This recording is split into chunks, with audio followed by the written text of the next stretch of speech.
عورت کوشش ضرور کرتی ہے جو اچھی سمجھدار سنجیدہ متین خاندانی تربیت کے ماحول سے گزری ہوئی خواتین ہیں کہ وہ اپنے مزاج کو اپنی طبع کو اپنے شوہر کی رضا میں گم کر لیں، اور ایسی عورتیں ہی خوشگوار زندگی کا لطف اٹھا سکتی ہیں اور پھر اس کے اثرات اولادوں پر مرتب ہوتے ہیں۔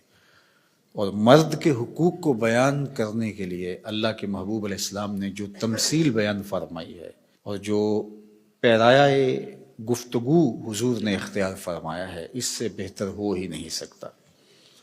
ہوا اس طرح کہ صحابہ حضور کی خدمت میں حاضر ہوئے اور کہا کہ ہمارا اونٹ دیوانہ ہو گیا ہے، تو میں چلو میں تمہارے ساتھ چلتا ہوں۔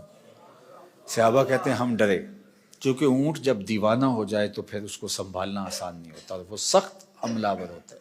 تو خیر حضور تشریف لے گئے، ہم بھی حضور کے ساتھ تھے۔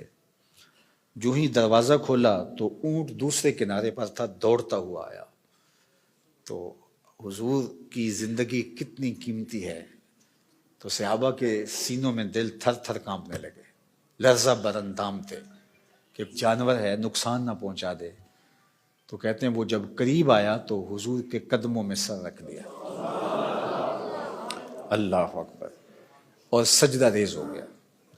تو جب اونٹ نے حضور کے قدموں میں سجدہ ریزیاں کیں تو صحابہ جو پہلے ڈر رہے تھے، اب ان کی کیفیت عقیدت اور بڑھ گئی کہ جانور ہو کے حضور سے اتنا پیار کرتا ہے، ہم تو سینے میں دل رکھتے ہیں۔ تو انہوں نے ایک جملہ کہا، نحن احق ان نسجد للنبی، حضور ہمارا جی بھی چاہتا ہے کہ ہم بھی آپ کو سجدہ کریں۔ یہ جانور ہو کے آپ کی معرفت رکھتا ہے، پاگل ہو کے آپ کو پہچانتا ہے، ہم تو سینے میں دھڑکتا ہوا دل رکھتے ہیں اور دل میں آپ کے پیار کی ایک کائنات آباد ہے۔ تو پھر ہماری پیشانیوں کے اندر بھی سجدے ٹپک رہے ہیں، ہم بھی آپ کو سجدہ کرنا چاہتے ہیں۔ تو آقا کریم نے فرمایا اگر میری شریعت میں سجدہ جائز ہوتا تو میں بیوی کو حکم دیتا کہ شوہر کو سجدہ کرے، لیکن کسی کے لیے سجدہ روا نہیں رکھا گیا۔ تو یہ حضور نے سجدے کی ممانعت کو بھی بیان کر دیا اور شوہر کے جو حق ہیں بیوی کے اوپر ان کو بھی بیان کر دیا۔ تو اس سے بہتر انداز گفتگو کا تکلم کا نہیں ہو سکتا جو اللہ نے اپنے محبوب کو عطا کیا۔ اسی لیے ایک دن میرے حضور علیہ السلام نے فرمایا انا افصح العرب، بات کرنے کا جو سلیقہ میں جانتا ہوں کوئی جانتا ہی نہیں ہے، گفتگو کا طریقہ جو میں جانتا ہوں وہ کوئی جانتا نہیں ہے۔ یعنی ایک جملے سے ان کی نفی بھی کی اور یہ بھی بتایا اگر جائز ہوتا تو شوہر کے لیے بیوی کو سجدے کا حکم دیتا۔ خاتون ہو جو اپنے شوہر کے حقوق کو پہچانے اور حضور کے اس فرمان کو سامنے رکھے تو گھر جنت کا ٹکڑا بن جائے گا۔ اور مرد کو حضور نے کیا نصیحت فرمائی؟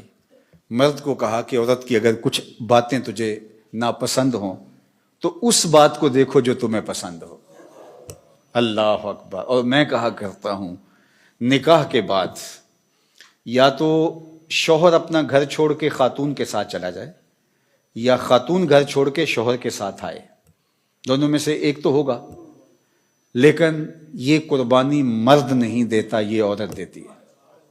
اور گھر سے جو تعلق خاطر ہوتا ہے، قلبی لگاؤ ہوتا ہے، گھر کی چیزوں سے جو موانست ہوتی ہے، جو انسیت ہوتی ہے، جو لگاؤ ہوتا ہے، وہ مرد کی نسبت عورت کو کہیں زیادہ ہوتا ہے۔